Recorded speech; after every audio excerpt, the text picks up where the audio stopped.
3 years of leadership, and viewers, we have to very humbly thank you for your patronage and hope this partnership continues and you continue to view us here at CNN News 18. By the way, we'd also like to know how you like our new look. Let's get into the story this Thursday. First up, Badar Khan Suri, an Indian origin postdoctoral associate at the Georgetown University in the United States, has been arrested and is facing deportation. According to a statement from a Georgetown University spokesperson, Badar Khan Suri obtained a US visa to continue his doctoral research on peace building in Iraq and Afghanistan and was arrested outside his home in Virginia. He has been accused of, quote, spreading Hamas propaganda and, quote, close connections to known or suspected terrorists, unquote. Now, Suri has legally challenged the deportation attempt, saying no charges backed by evidence have been placed before the court for his arrest and extradition push, saying he hopes he will be given justice by the American judicial system. But Badar Khan Suri is among several pro-Hamas activists in the wake of violent protests across American campuses who are now facing action from the Trump administration.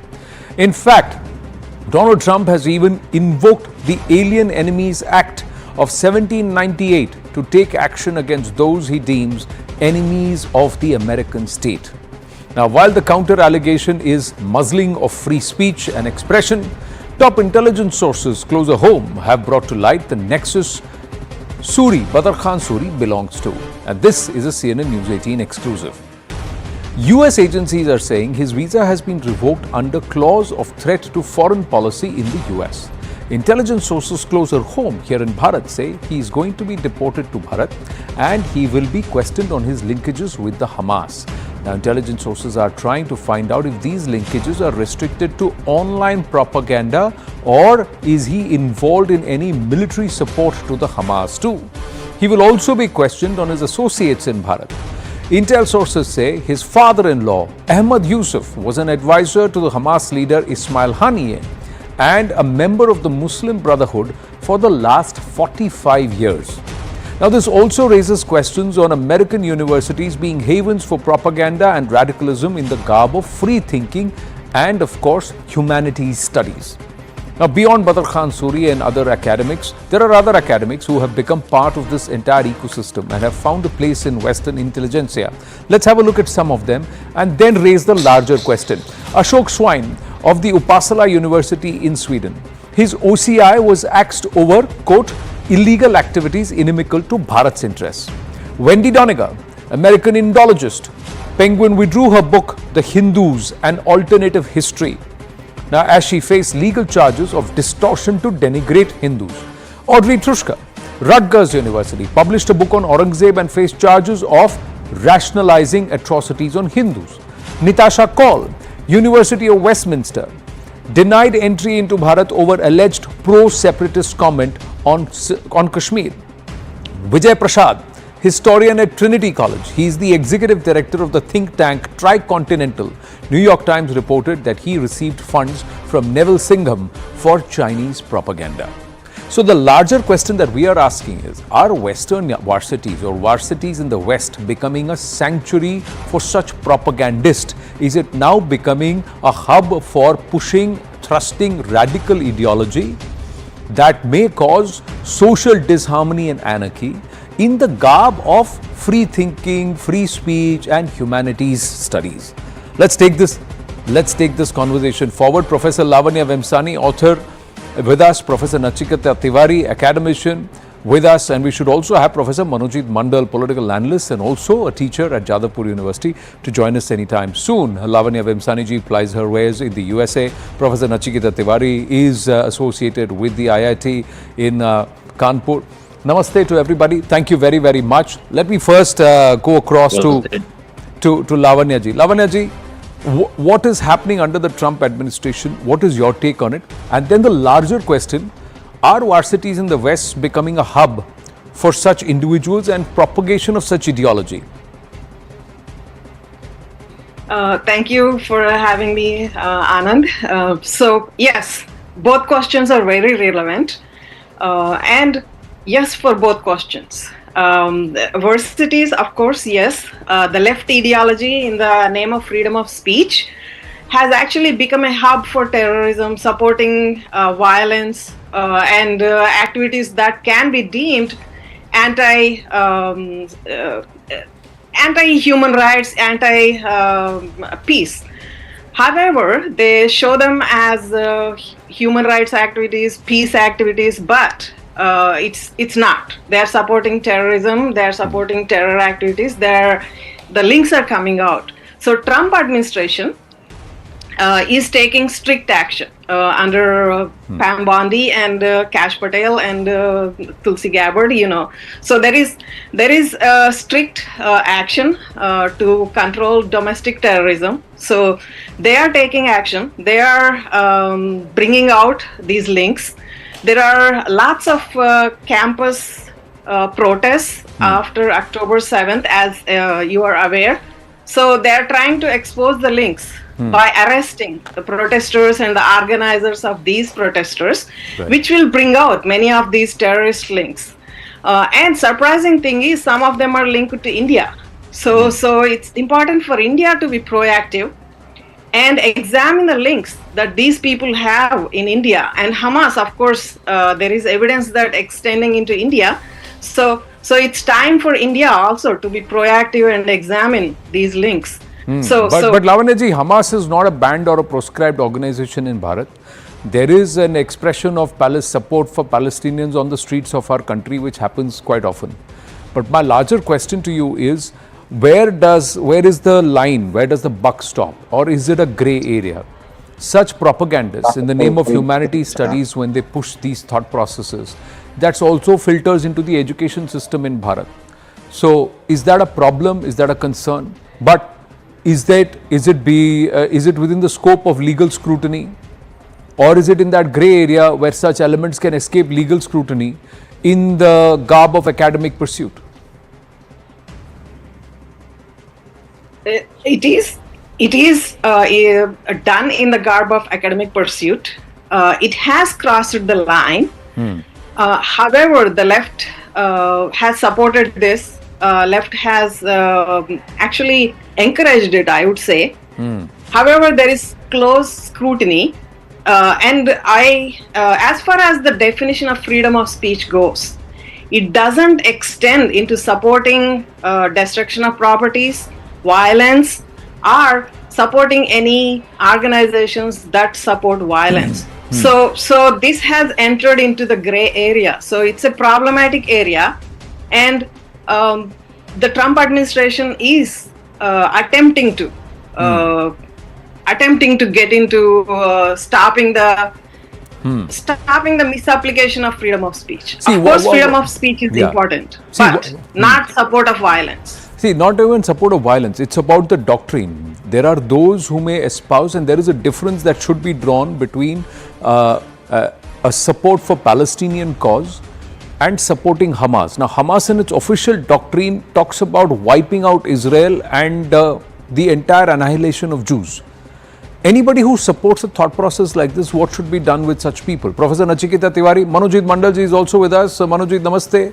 I hope you are well and better and recovered. We got reports of how you had been treated in campus, and campus violence seems to be spreading all over. Thank you. But we'll come to you in a bit. Let me just get Professor Nachiketa Tiwari's thought. The fact is that Badar Khan Suri is an Indian citizen, Professor Nachiketa Tiwari.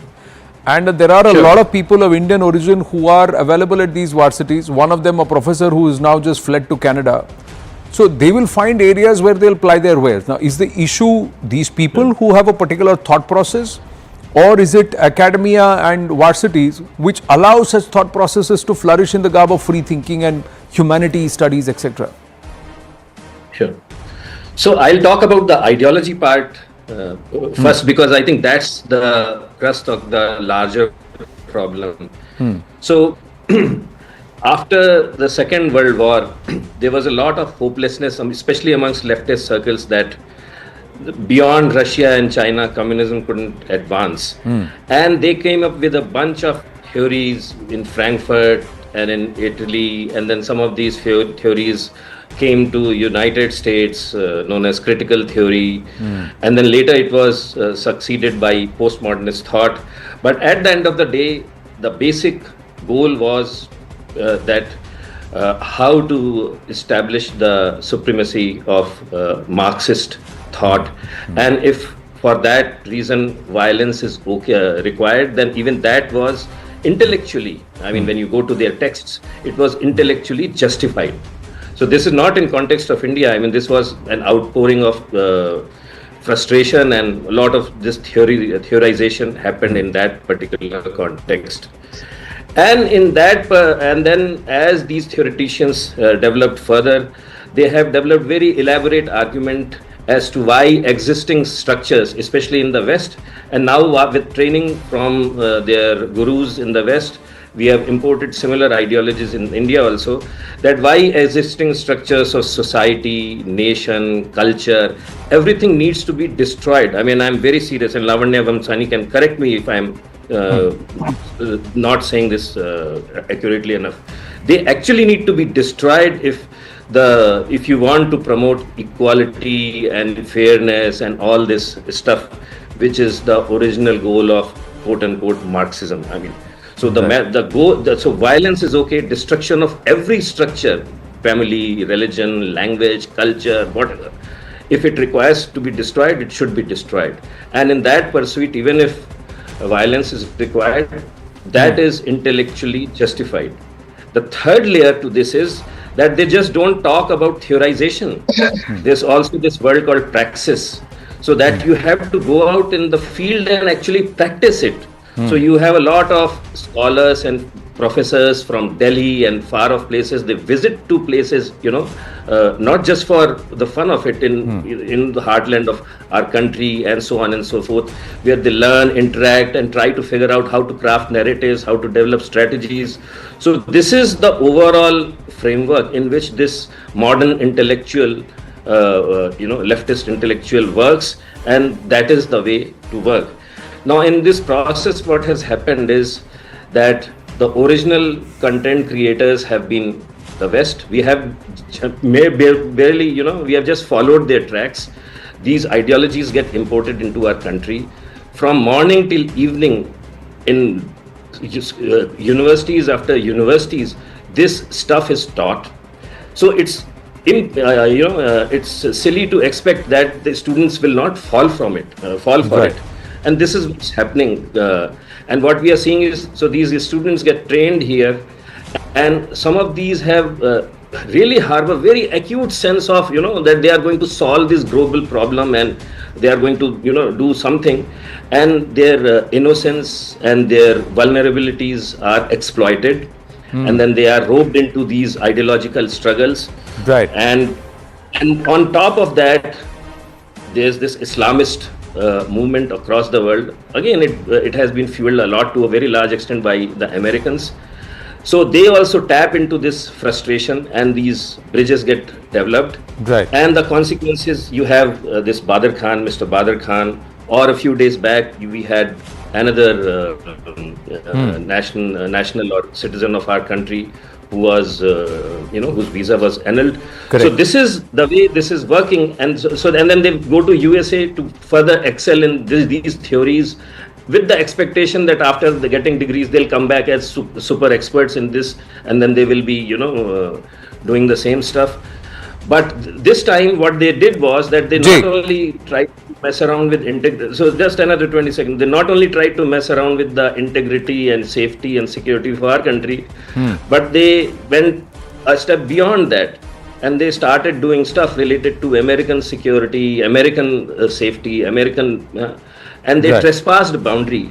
And then that happens. I mean, they have a system, they have measures to contain these things, and they just pulled the trigger, and two of our citizens got their visa denied.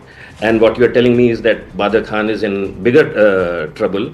Right. Than the thing is, person. Professor Nachiketa, this is the overall picture, and that's why we are doing. Yeah, we have three panelists, so I'm going to request everybody to also try and concise their thoughts so that we can have more conversations and we can go around a little more.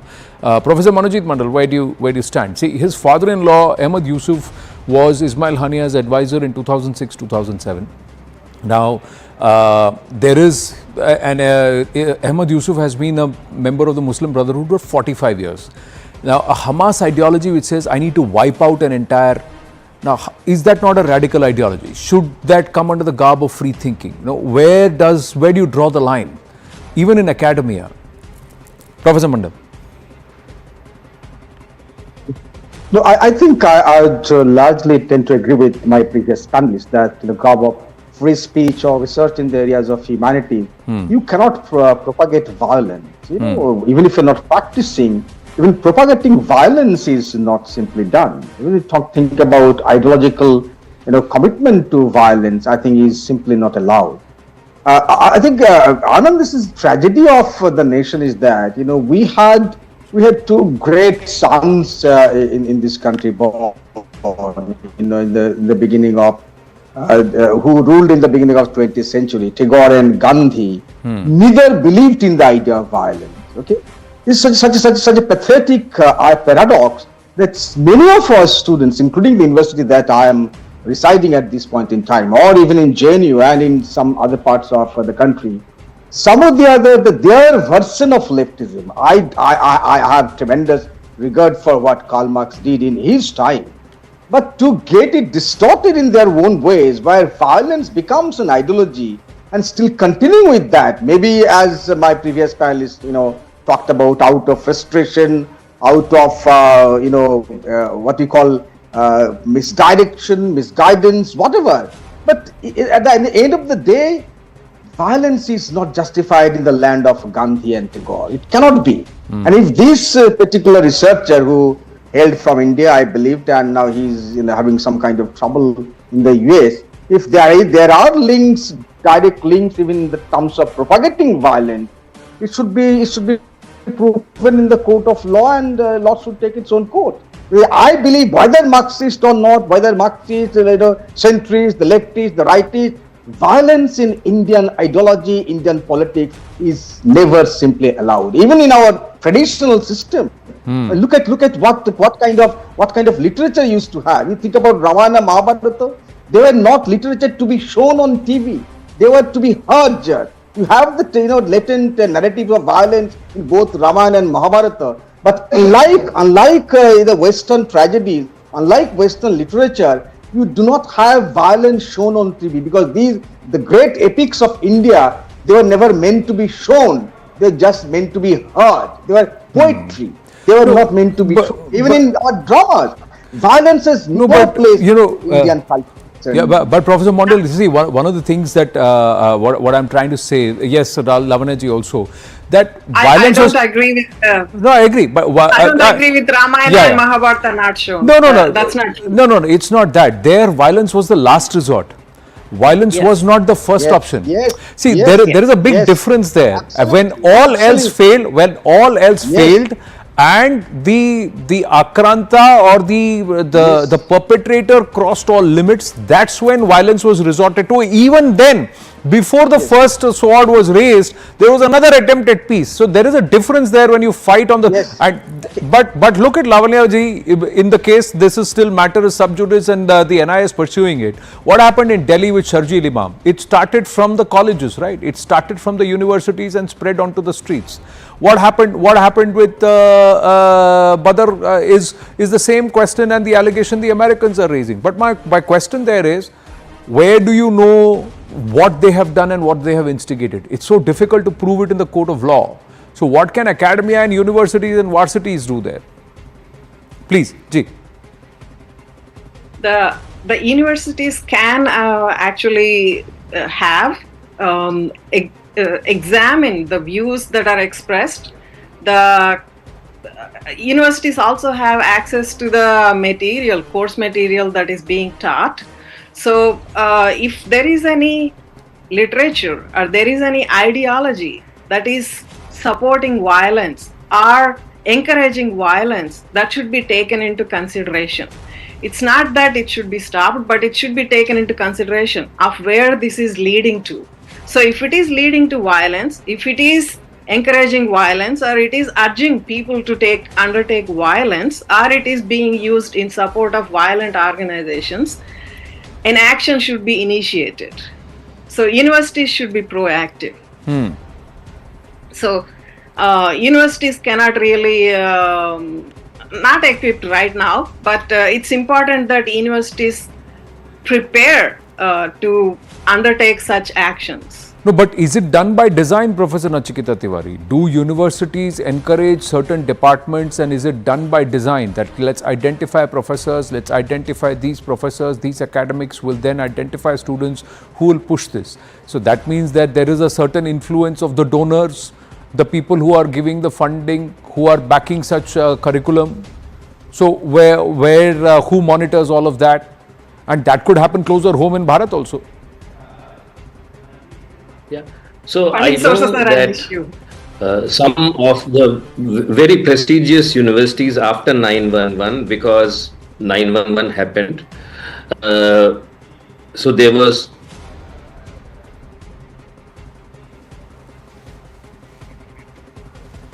I think we've just lost you there momentarily. I'm going to just give it another 5 seconds to see if he's back with us. Oh, we've lost him there. We'll try and get him back. Professor Mandal? No, I think Anand, you're absolutely right. At times, some of us, as teachers, do have a kind of romanticized view of a classless society. We still propagate this kind of theories quite seriously. And students, being an extremely impressionable mind, they get easily sort of carried away with this kind of ideologies, quite natural. There should be a counterbalance to it, as I was trying to mention, and I think you were absolutely banged on. While violence took place in both Ramayana and Mahabharata, they were needed to kill evil. They were needed. Their violence needed to kill evil. But you think about other literature, like the classic Shakuntala, right? No, there's not even latent idea of violence, despite the fact that the Shakuntala, look at the sense of liberty given to this young woman. She is challenging the king in front of others, but there is nothing. She is not getting beheaded. That's the kind of culture that we have. Even think about our idea of literature, tragedy. You don't have any sense of violence. But look at Shakespeare, for example. That I do. In every play, you have almost a kind of slaughterhouse. And these plays used to be enjoyed by people, all across. Similar things happened when Karl Marx was writing all his theses in the middle of the 19th century. And as you know, that he had to come to England. He had to stay in England. And that was a very volatile kind of a situation. And I believe Western civilization had always remained a very, very barbaric tribe, very volatile tribe, expansionist, barbaric, and racist, to say the least. Anyone attempting to sort of some of the other imitate them should be done according to our own peril. That we need to make a distinction between the two: the Western idea of life and Indian idea of life. What we had, prior to the colonial system, we need to, some of the other. No, but see, pardon me for saying this, but then there seems to be a pattern. This is limited to a Samuday Vishesh, Lavanya Memsali. You don't see all religious denominations and all religious groups and all people who back up at different ideologies resorting to violence at the drop of a hat. There seems to be a trend that this license to riot, license to violence and to resort to violence seems to be taken over by one particular group. Now, how is that? You can propagate a thought process, you can be vocal about it, but who is it who's saying it's kosher to go ahead and, claim beheading, go and vandalize, create arson? In Europe, we saw it. In Bharat, we are seeing it. We're seeing it in America. We're seeing it everywhere. Right. So one particular group that cannot be named. Any violent activities in the last decade, last 2 decades actually, across many countries, the violence is spurred by one group, one particular group, and the violent organizations are also linked to this one particular religious group. So that is clear. But what kind of action could be taken, as you said?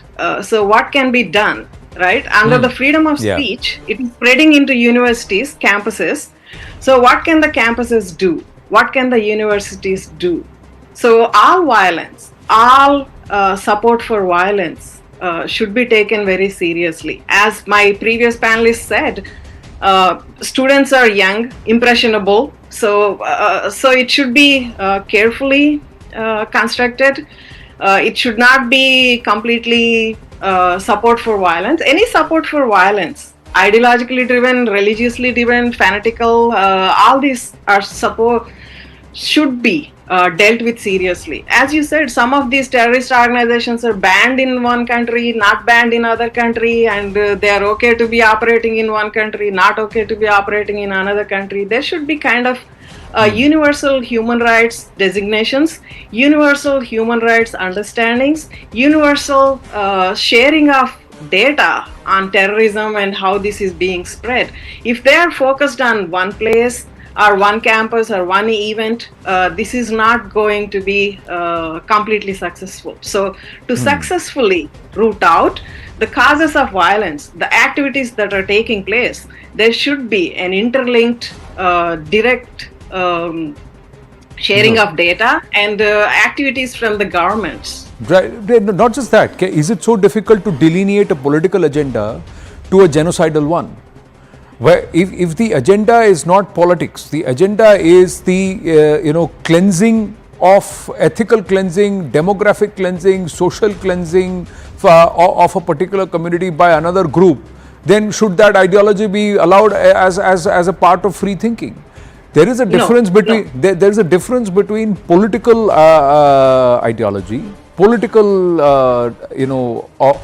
opposition, and also different thought processes in terms of how you would want to see sociological thought processes. But if some people have it in their doctrine that this is what we want to do, we want to change the DNA of an entire region, change the DNA of an entire country, wipe out a particular community and their existence on the face of the earth.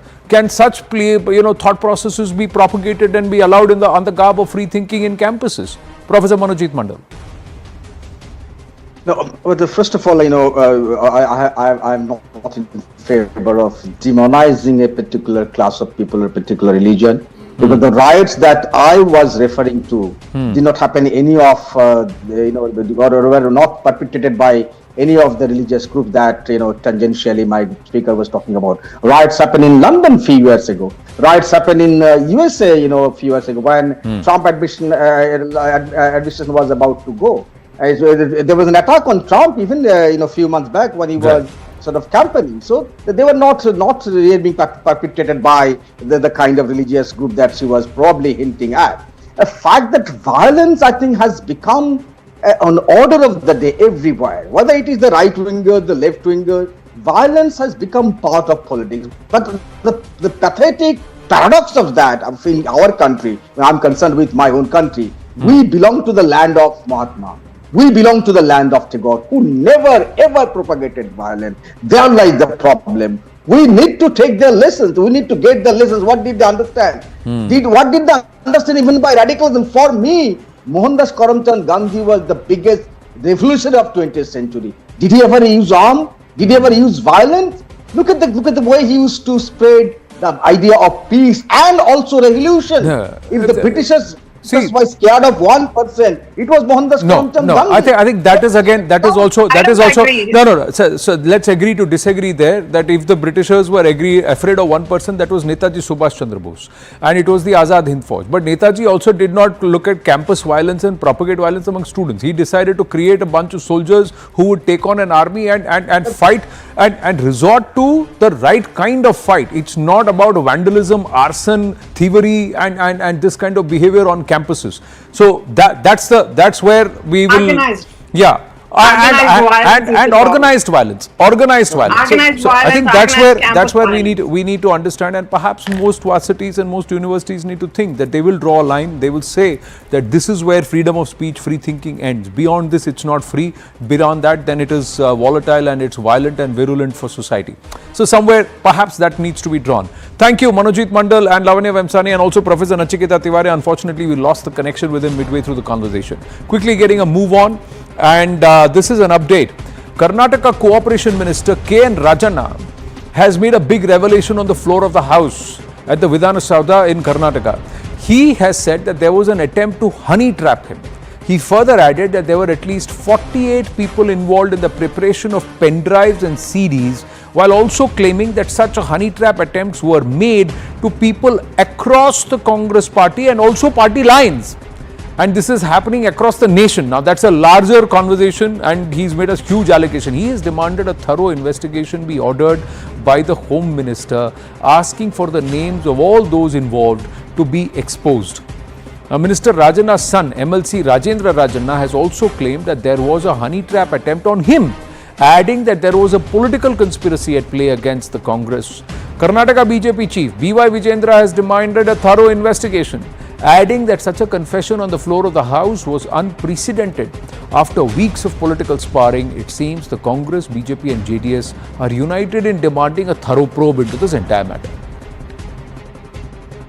ತುಮಕೂರಿನ ಇಬ್ಬರು ಪ್ರಭಾವಿ ಸಚಿವರು honey trap ಅಲ್ಲಿ ಸಿಕ್ಕಾಕೊಂಡಿದ್ದಾರೆ, ಅದು ಹಾಗಾಯ್ತು ಹೀಗಾಯ್ತು ಅಂತ ಏನೇನೋ ಕಥೆಗಳು ಬರ್ತಾ ಇದ್ದಾವೆ.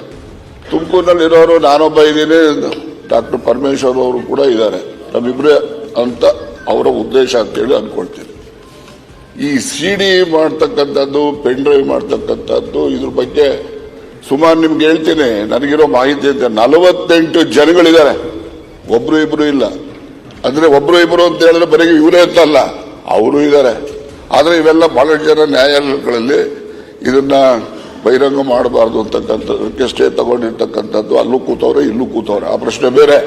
ಇದರಲ್ಲಿ ಬರೀ ನಮ್ಮ ರಾಜ್ಯಕ್ಕೆ ಸೀಮಿತ ಆಗಿಲ್ಲ ಅಧ್ಯಕ್ಷರೇ, ಇದು ರಾಷ್ಟ್ರ ಮಟ್ಟದ ಎಲ್ಲಾ ಪಕ್ಷದಲ್ಲಿರ್ತಕ್ಕಂಥ ಮುಖಂಡಗಳು ಹನಿ ಟ್ರ್ಯಾಪ್ ಈಗ ನನ್ನ ಮೇಲೂ ಕೂಡ ಅಟೆಂಪ್ಟ್ ಮಾಡಿದ್ದಾರೆ ಅಂತಕ್ಕಂಥದ್ದಕ್ಕೆ ಪುರಾವೆಗಳನ್ನು ಇಟ್ಕೊಂಡಿದ್ದೀನಿ ನಾನು.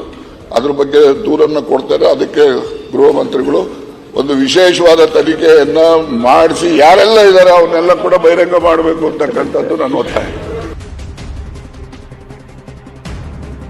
We're going to take a short break. When we come back, a riveting conversation with Harteerath Alhuwalia, the director of the Hemkunt Foundation, on his mantra of Sikhi, Seva, Sanatan and skilling. He says he's proud to be a Bharatiya and a Sikh. He's leading a Seva mission with a Gurukul that is focusing on skilling those who do not have the privilege or the opportunity, creating opportunities for those who are not seeing hope. Stay with us.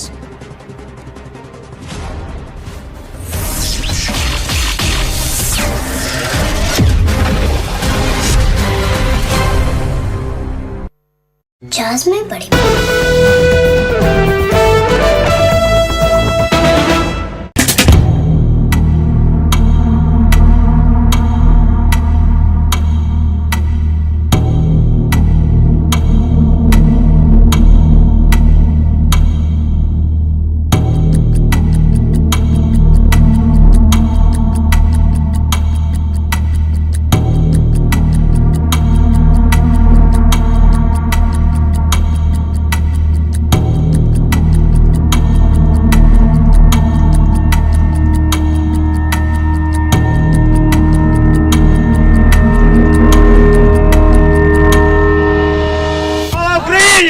Freed Ukrainian prisoners of war celebrated on Wednesday after Russia and Ukraine each agreed to release 175 captured troops. Moscow said it freed an additional 22 wounded Ukrainians as a goodwill gesture, following a phone call between U.S. President Donald Trump and Russian President Vladimir Putin. But just hours after that call, in which a deal was reached to pause attacks on energy infrastructure, both Russia and Ukraine accused each other of violating the new agreement. Moscow said Ukraine hit an oil depot in southern Russia, while Kyiv said Russia had struck hospitals and homes and knocked out power to some of its railways. This all came on the same day that Trump had a phone call with Ukrainian President Volodymyr Zelensky that Trump described as very good. Before their conversation, Zelensky said Moscow's continued attacks showed its words did not match its actions, and that Russia was not ready for peace. He also said that the United States should be in charge of monitoring any ceasefire.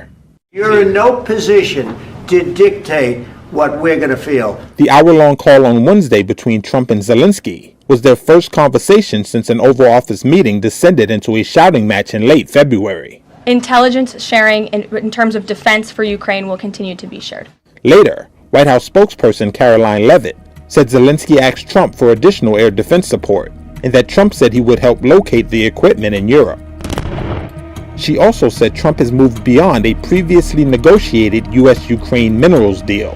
We've moved beyond just the economic minerals deal framework, and we're looking at a lasting ceasefire. Right now, we're at a partial ceasefire, but again, the president is sending his highly skilled, intelligent, and experienced team to Saudi Arabia later this week to continue fighting for peace in this conflict. Trump has long promised to end Europe's deadliest conflict since World War II, but his outreach to Putin has unnerved European allies, who fear it heralds a fundamental shift after 80 years in which defending Europe from Russian expansionism was the core mission of U.S. foreign policy.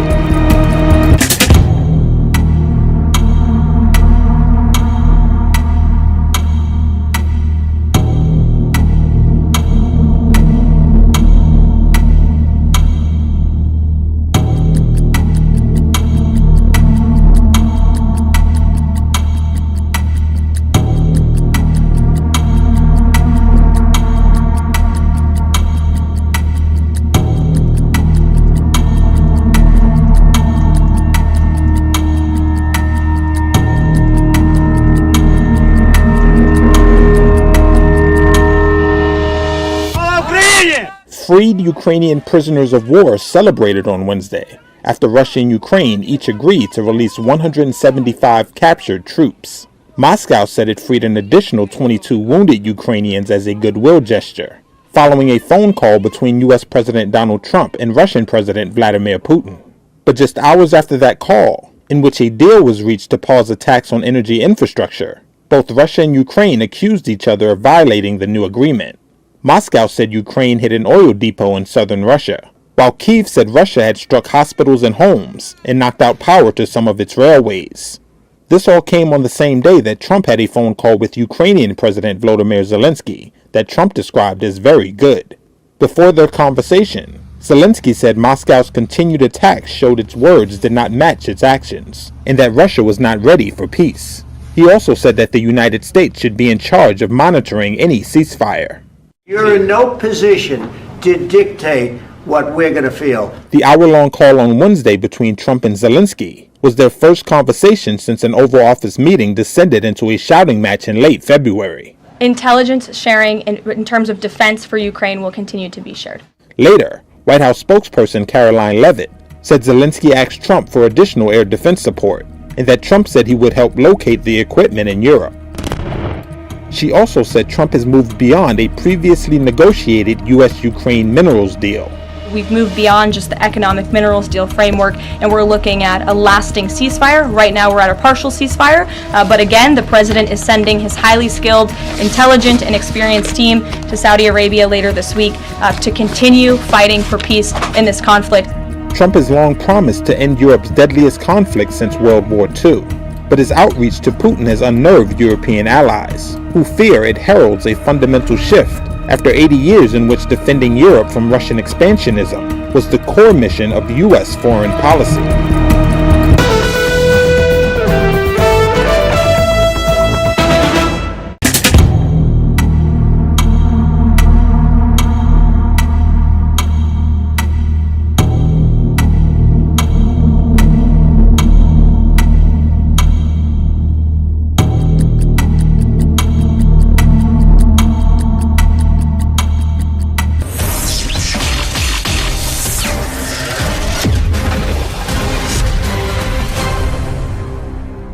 Namaste, Jai Hind, and welcome to yet another Zara Hatke conversation here on the News 18 network. And I'm in conversation with the director of the Hemkunt Foundation. Naam to suna hi hoga. There's hardly anybody who does not know about the kind of work that they've done. So Harteerath Singh, namaste. I say Sat Sri Akal. Sat Sri Akal. Nice to have you here with us. Thank you. Let's start with what is the Hemkunt Foundation currently doing? Inception is what, sometime in 2010, so in about 15 years? 100%. So you are now where? Across about we how focus many? on three major areas, right? Education, healthcare, and disaster management. When it comes to education, we have India's largest free skill development center in Madhya Pradesh. That's called the Hemkunt Foundation Gurukul. Then in healthcare, we have mobile medical units running all across. They're basically Chalta Firta hospital on wheels. Similar to the Mohalla clinic, but basically on wheels. And then disaster, wherever there's a disaster or a calamity, we try to reach there within 3 hours. You did a lot of service during COVID. and also I think you were there in Kerala also. You were there whenever there have been floods. And it all started with what happened in 2013. That's Then right. were you there, I Harteerath? was there. I remember I was a At child. Hemkunt? Yes, I was going there. It was an annual ritual for our family, right? I was going there, was stuck for about a week or more. And then obviously life turned completely from there. So, was it at that time that your dad decided that he wants to do something? 2010 onwards, 10% of. So in Sikhi, there's a concept called Daswand, where you give 10% of your earnings, right? The family business always used to give 10% of their earnings, but then in 2013, dad realized, okay, there's not a value of money, it's all an illusion, and he would like to dedicate his life towards seva. That is when things changed completely for us. So, but then at that time, didn't you look at your dad and say, "आप सेवा करने जा रहे हो, हमारा क्या होगा? What are you going to do?" I mean, I remember. What was the thought process? I remember he sold his house off in 2013. Imagine the new house we were supposed to shift and move in, that was sold off. And as a kid, I was like, you like all the luxuries, right? I'm like, you're taking everything away. What is wrong with you? But then now, when I look back at life, I think it was the right call, because the sense of sukoon, I don't think being a business tycoon वो आता. Like, I don't want to be a corporate नहीं, पर guy. मैं हाँ आपने तकलीफ देखी. What was 4-5 दिन थे where you were without food and all? A week. हाँ एक हफ्ता. हाँ जी. हाँ खाना पीना नहीं, आसपास हर कोई बराबर हो गया, गरीब अमीर सब बराबर हो गए. तो then was it there that your father Irvinder Singh ji actually he decided कि ये करना है, कि वापस आने के बाद उन्होंने ये सोचा? There was an incident. तो वहाँ पे JP का एक डैम है. I don't know if you've been to Joshimath, but JP का एक डैम आता है वहाँ पे. My dad was actually a contractor of JP. Okay. But line लंगर कैसे line होती है? JP ने लंगर लगाया था, like biscuits and चाय का. My dad was right in front और उनके हाथ ऐसे थे. The JP guy actually recognized him because that was his project back then. And he's like, आप यहाँ पे क्या कर रहे हो? But his hand was like this for the first time. He's like, यार, God truly shows you his colors, कि हम लंगर लगाते थे, आज first time हम हाथ ऐसे करके बैठे हुए हैं. That is when he realized he doesn't want anybody else in the situation, and seva is the way forward. So then when did he share that with you? I was there. I was watching it live. I was there. बच्चा side में नहीं खड़ा होता, line है लंगर की, मैंने live देखा था वहाँ पे. And within a week he actually went back to Uttarakhand. And that is when we got a call that we're going to sell off the house because we need to start the rehabilitation here. So I wasn't there on the same trip where he went, but I got a call. I remember we were on speaker. My dadi was talking to him, and dadi was like, "You don't get the opportunity of building God's home again and again.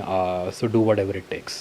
So dadi had supported. Dadi had supported. Mom and me were pretty, like, मैं तो बच्चा था, मेरे को तो पता भी नहीं क्या हो रहा है. But the wife is always like the one who's putting the logic in.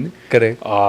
So we were pretty not okay with it, if I have to be honest. हाँ. फिर उसके बाद then when did realization dawn? Not 10 years later, but उसके बाद when did you decide? आपके पास choice ये भी हो सकती थी कि मैं अपना करूँ, आप अपनी सेवा करो, मुझे खुद की थोड़ा सेवा कर लेने दो. Exactly. ये आप कर सकते थे, but you decided to join forces with him. तो ये कैसे हुआ? I remember Vaisakhi April 2013. उस टाइम पे छुट्टियाँ भी थी, Vaisakhi you get a school off, right? So I went with him. That is when I realized that okay, my dad needs all the support, and as his son I have to do that, right? So even if it's just being with him, बहुत फर्क पड़ता है, अगर एक बंदा अकेला खड़ा है या फिर दो लोग खड़े हुए हैं, it makes a huge difference. And I think I was thrown into it, not gonna lie. A kid doesn't even know what's right or what's not, but I used to see the changes in myself as well, like becoming more humble. लोगों का दुख समझना मेरे को आ गया था. That is when I realized that this is what even my true calling is, because it gives me a sense of sukoon as well. I was studying in pathways, right? You know what pathways is, what a school it is, right? From seeing kids walking into flashing cars, the best cars probably in the country, I was in that school. मैं उधर पढ़ रहा हूँ, लेकिन मेरा दिल सेवा में. So even I wasn't very well accepted in school as well, कि यार we go to, for example, a Maldives in summer vacations. This guy is probably going to Uttarakhand and doing what there? So even in school, it was pretty hard for me to be accepted. पर कभी ये दिक्कत नहीं हुई? बहुत दिक्कत हुई. Faced a lot of bullying for it as well. A lot of racism. In pathways, we have like people from different nationalities, right? Canadians, people from Russia. I started wearing a turban when I was in 8th grade, imagine. Because वो mental change तो आ रहा है, it shows physically as well, right? I started wearing my articles of faith proudly. So I was faced with a lot of racism and bullying, but I kind of embraced it. I was like, agar maine kar diya, maybe I'm opening the way for 100 more kids that want to. So when you say racism and bullying, you've talked about it in the past. I just want to understand. Racism came because you looked different? Yes, because I looked different. Because you had a pug and you were this one. So what did they brand you as then? तो तो हिंदुस्तानी हो भाई, भारत के तो exactly. But I was seen at differently, you know. Even my teachers used to think that this is radicalism. I remember they called in my parents कि ये क्या है, you know. Because I don't even wear like a regular Delhi style turban, right? I wear the traditional style. Correct. And they were like, ये सही रास्ते पे नहीं. I remember this chat. And my dad backed me up then. Ki nahi, what's wrong with it? Just because he looks different, just because he's practicing his faith, it doesn't mean ki that's radicalism. Fortunately, you know, they now realize that it wasn't radicalism when they see me serving the country. But back then it was difficult. It was difficult. How did you deal with it? आप अपने father से, अपनी mother से ये जाके discuss करते थे? देखिए, मैं तो टेनेट्स फॉलो कर रहा हूँ. मैं तो जो किताब में लिखा है, जो गुरु ग्रंथ साहब में लिखा है, जो सिक्खी के नियम है, मैं तो उसको फॉलो कर रहा हूँ. तो फिर लोग ऐसा क्यों कर रहे हैं? I mean, I knew it's the right thing, right? History has shown how we have always served humanity, right? And I knew कि tried and tested path है, कुछ अलग नहीं है इसमें. And I used to have a conversation with my dad daily. I remember it was like therapy for me back then. तो वो रोज बात होती थी मेरी. But he always backed me up. तो सर क्या कहते थे आपको? He's like, I'm sure you would have come troubled. Yeah. कि यार, I was like, मेरे जैसा कोई है ही नहीं स्कूल में. I used to tell him clearly. And then he gave me an analogy saying कि यार हीरे तेको बिखरे हुए दिखते हैं नहीं, right? Diamonds are preserved in a safe. Correct. Similarly, that is how we Sikhs are. हम हीरे हैं, हम कम दिखेंगे. But our value is a lot. हाँ, जब दिखेंगे तब चमकेंगे. Exactly. So that's the beauty of Sikhi also. तो पर कभी आपने ये नहीं सोचा कि जब आप पढ़ रहे हैं स्कूल में, चाहे जिस भी स्कूल में जाएं, चाहे जितनी बड़ी गाड़ी में आए, at the end of the day किताबें तो सेम होनी चाहिए. Did our school books actually teach people about Sikhi the way it should be taught? I think they didn't teach us about any religion. हम उसमें फंस जाते हैं. Akbar, Birbal, you know, Akbar, Birbal will not help me. Like, why not teach kids finance? मेरे को आज तक नहीं समझ आता कि tax saving, you know, how do you do it, right? Why do you need a professional CA for it? Why can't you get, you know, like a normal person? It's a life skill to have. Correct. Right? अब जैसे for example जब salary आती है वो HRA allowance होती है, right? मेरे को आज तक नहीं समझ आता. मैं उसके लिए सीए को बोलता हूँ कि भाई बता दो क्या करना है. School didn't teach us all of that. They didn't teach us about. We would have been more respectful towards other religions if सिखाया होता कि यार okay, why does a Sikh guy wear a turban, right? Why does he wear a kada? हमारी किसी books में पढ़ाया ही नहीं हमें. तो कब जब लोग आपके फ्रेंड्स कभी मजाक करते थे, कभी किसी ने लड़ाई कुछ हो गई तो उसने पग पे हाथ लगा दिया या फिर कुछ कह दिया, तो did you ever try to explain to them कि भाई यार समझा तो करो, this is who I am? And did they want to listen? Did they want to understand? आज वो दोस्त कैसे देखते हैं आप? So it was always a discussion, right? It was always literally like a discourse. We used to sit together and I used to give them. I was a history buff, right? So I used to tell them history में ऐसे हुआ है, which is why it's happening like this. And then they used to get the logic. I used to be like, okay, we wear a turban because when somebody needs help, it's like a uniform, right? आप दूर से पहचान लोगे हमारे को. Then it's great logic, right? Correct. And then they were like, ठीक है, makes sense. So whenever I gave them logic, they used to be very respectful towards it. So I feel there's a lack of communication or knowledge sharing that happens when we're kids. Does it irk you? I know we are veering off the track a bit, but I have to ask you this. थोड़ा गुस्सा आता है जब सिख देखकर फिर उसको immediately Khalistani, separatist, ये इस एजेंडा से जोड़ने की कोशिश की थी. आपको लगता है हिंदुस्तान में ऐसा होता है या फिर बाहर ये होता है? I mean, बाहर ज़्यादा होता है. You know, like the label that's given immediately. It's happening everywhere, I feel now, and it's kind of disheartening. कि क्यों यार इतना देश के लिए किया? You look at the freedom struggle, right? The most, and I can say this on record, the most amount of contribution is by the Sikh community. और आप फिर आज उनको खालिस्तानी label कर रहे हो. So it's disheartening. But then Guru Tegh Bahadur Sahib, right, the 9th Guru, he gave his life to protect humanity and Hinduism, right? अगर उनको क्रेडिट नहीं मिला आज तक, then I kind of feel कि ठीक है हमें भी क्रेडिट नहीं मिलेगा. That's how the world is. You do your work, you be focused and अपने काम करो basically. So I take his you know story कि आज तक उनको कोई ग्लोबल रिकग्निशन नहीं मिला. उन्होंने अपना काम किया, right? We are the people who are following the same religion. We might not get the credit, but is credit the end goal? No. I think the end goal is to do seva. End goal is to do seva. But ironic, no, that even in the Bhagavad Gita, Krishna tells Arjun the same thing. Karam karo, phal ki chinta nahi. Chinta mat karo, and the end goal is to do seva. So our values are so linked.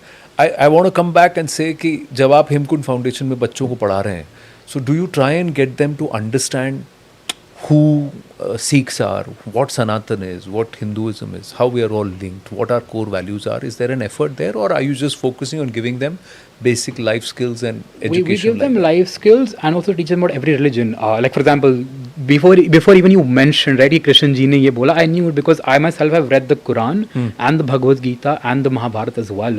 I feel you need to be well versed in every religion. Even Guru Gobind Singh Ji in his 52 Hukums at Nanded, it clearly specifies that you need to be well versed with every religion. For some reason we don't do that anymore, but I feel it's important because I will understand you better if I know about your culture, right? So mere saath hua, why did that happen? Because people didn't know my culture well. I feel which is why it's important.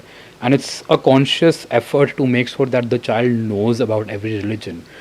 खाली सिख बच्चे तो नहीं है, मध्य प्रदेश में school है हमारा, right? 90% of them are actually non-Sikhs, but तब भी conscious effort है कि यार आपको हर culture के बारे में पता होना चाहिए. We celebrate Rakhi, Holi, Diwali, Dashera, all the festivals there with pride. And there has been a fair share of controversies along with accolades. So how do you take that when people look at what the work that you're doing? So are you really doing good work, or are you just skimming off the top, you know? I mean, I have faith in the judicial system. Whenever we've moved to the courts, they've always had a decision in our favor. So I know कि time जैसा भी चल रहा हो, the judicial system is very unbiased.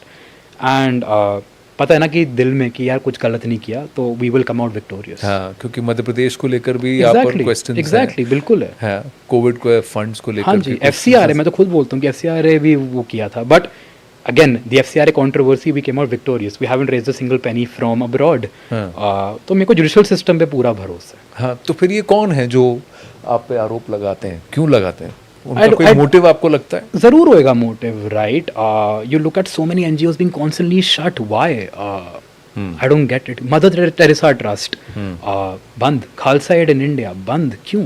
So many Oxfam, so many licenses being cancelled. Why? So where is the funding coming from? It is people like you and me. I mean 90% of people actually.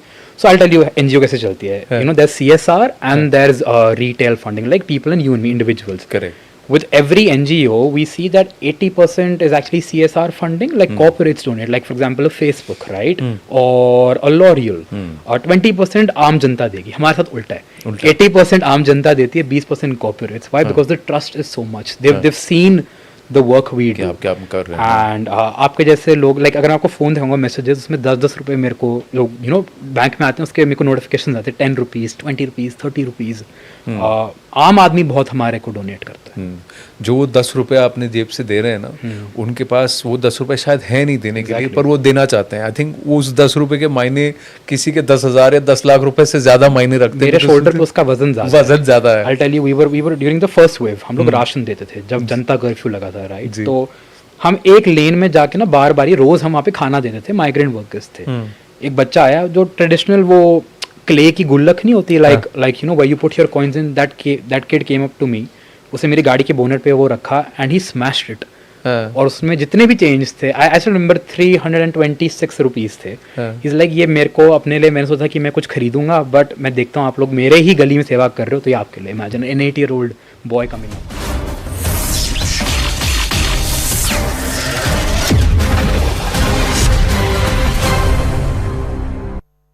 जहाज में बड़ी बड़ी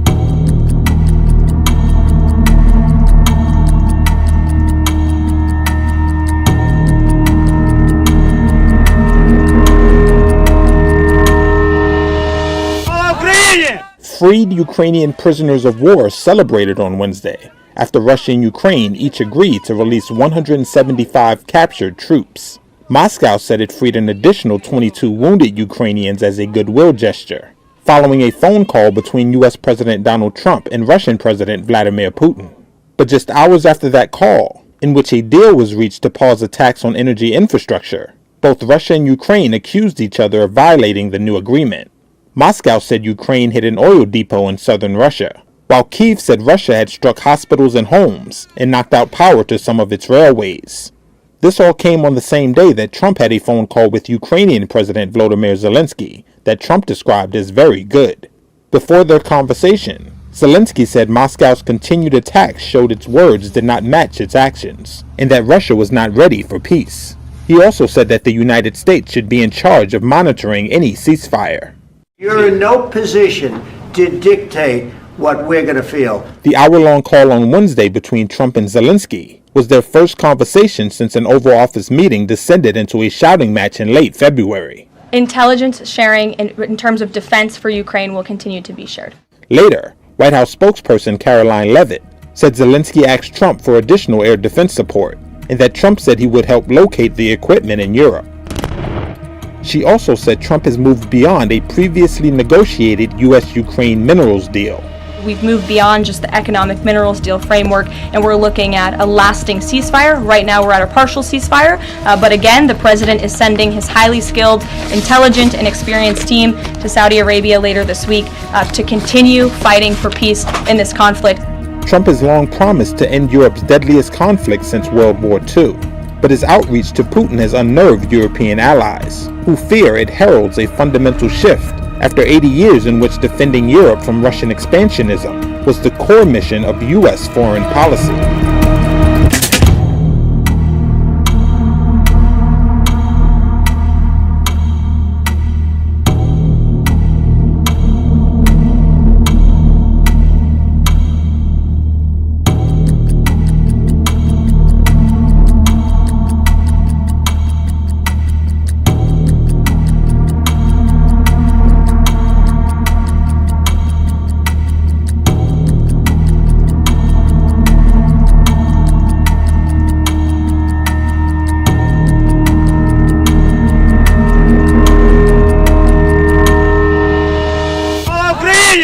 Freed Ukrainian prisoners of war celebrated on Wednesday after Russia and Ukraine each agreed to release 175 captured troops.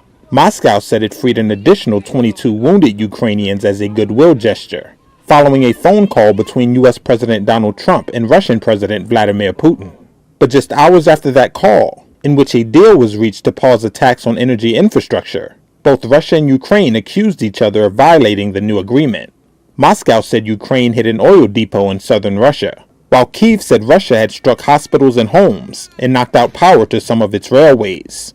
This all came on the same day that Trump had a phone call with Ukrainian President Volodymyr Zelensky that Trump described as very good.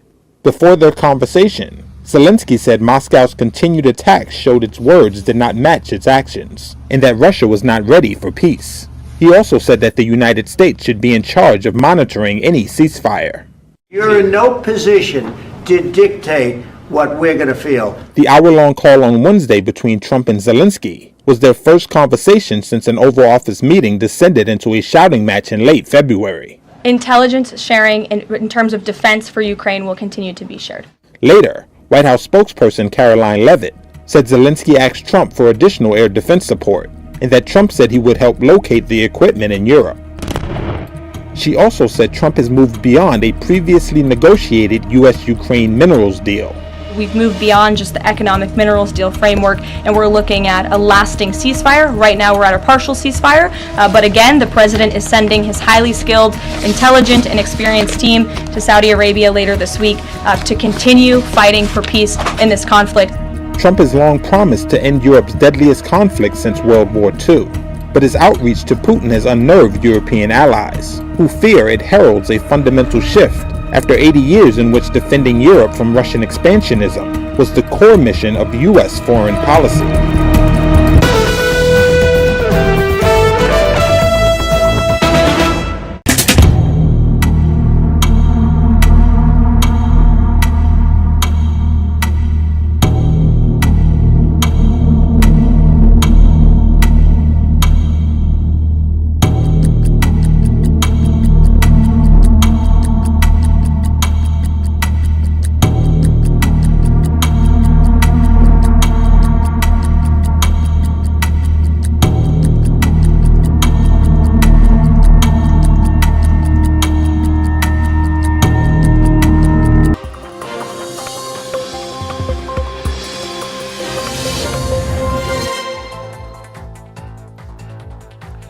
evening, you're watching Brass Tacks. I'm Zakir Jacob. On March 17th, riots and violent scenes were witnessed in peaceful Nagpur city as the controversy surrounding the tomb of Mughal Emperor Aurangzeb escalated.